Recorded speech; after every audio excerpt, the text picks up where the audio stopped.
ప్రకాశం జిల్లా మార్కాపురంలో గోదాదేవి కళ్యాణం వైభవంగా జరిగింది. శ్రీ లక్ష్మీ చెన్నకేశవ స్వామి ఆలయంలో అర్చకులు ఈ కళ్యాణోత్సవాన్ని అంగరంగ వైభవంగా నిర్వహించారు.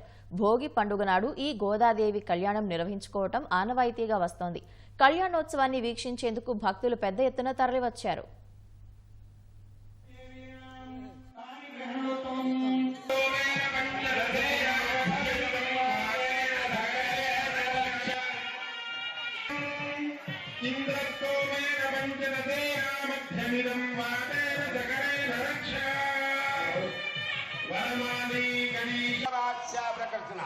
మరి సూర్యమండల వెత్తు నువ్వుల రాజు పోసి ఒక్కొక్క నువ్వు తీస్తూ ఉంటే ఎంతకాలం పడుతుందో అంతకాలం కూడా ఈ కన్యాదాన ఫలితం అనేది ఈ